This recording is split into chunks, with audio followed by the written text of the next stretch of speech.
Ballot initiatives to protect access to abortion and even expand it passed across the nation yesterday. This includes the states of Michigan, California, and Vermont, where proposed constitutional amendments to advance abortion passed with flying colors. By the same token, voters in Kentucky and Montana said no to pro-life measures in their states. And joining us tonight with more is Edie Heipel, political correspondent for Catholic News Agency. Edie, great to see you tonight. Pro-life groups were really hoping for a landslide, but that's not exactly what happened. What can you report, and were there any surprises? Right. Well, as you know, it certainly did not seem that the predicted red wave did play out as many pollsters, pundits, and certainly pro-lifers hoped it would be.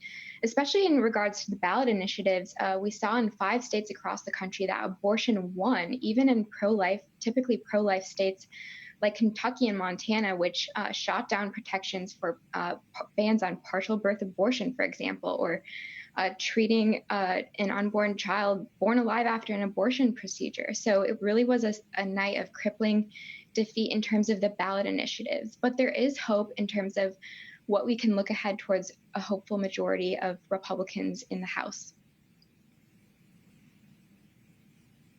And Edie, what do you think it was about the messaging, especially in battleground states, that you think really spoke to voters, specifically those pro-abortion voters?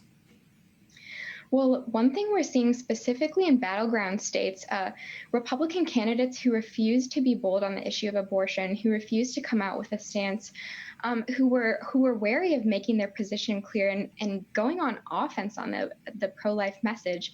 That enabled a lot of Democrats to take control of manipulating the media and spreading disinformation, as well as the ballot initiatives themselves were often confusingly worded. But I will add to that, too. I think our country has a long way to go in terms of moral high ground on this issue. It seems really that many Americans are divided on the issue of abortion. And really, it's just a sign of our country turning away from God, turning away from truth on the issue, and giving into such an evil culture of death in our country. So I think all those factors, but also underlyingly so, just the temperature and moral compass of our country right now. Yeah, indeed. As we reported earlier, Republicans really seem poised to win back the House, albeit not on the scale that they were hoping for. That said, what do you think will happen? I mean, do you think they'll now be able to maybe put a stop to President Biden's pro-abortion agenda?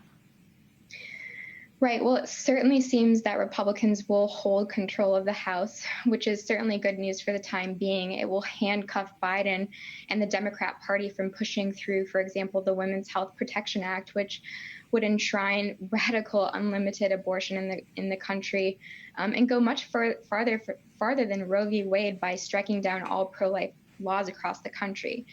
So with Republicans having the majority in the House, which right now it looks very hopeful that they will maintain that, at least the Biden administration and Democrats will be held back from the time being on passing some of this radical legislation. Edie, we're almost out of time, but quickly, if you could sum it up, what do you think these results mean for the pro-life cause going forward?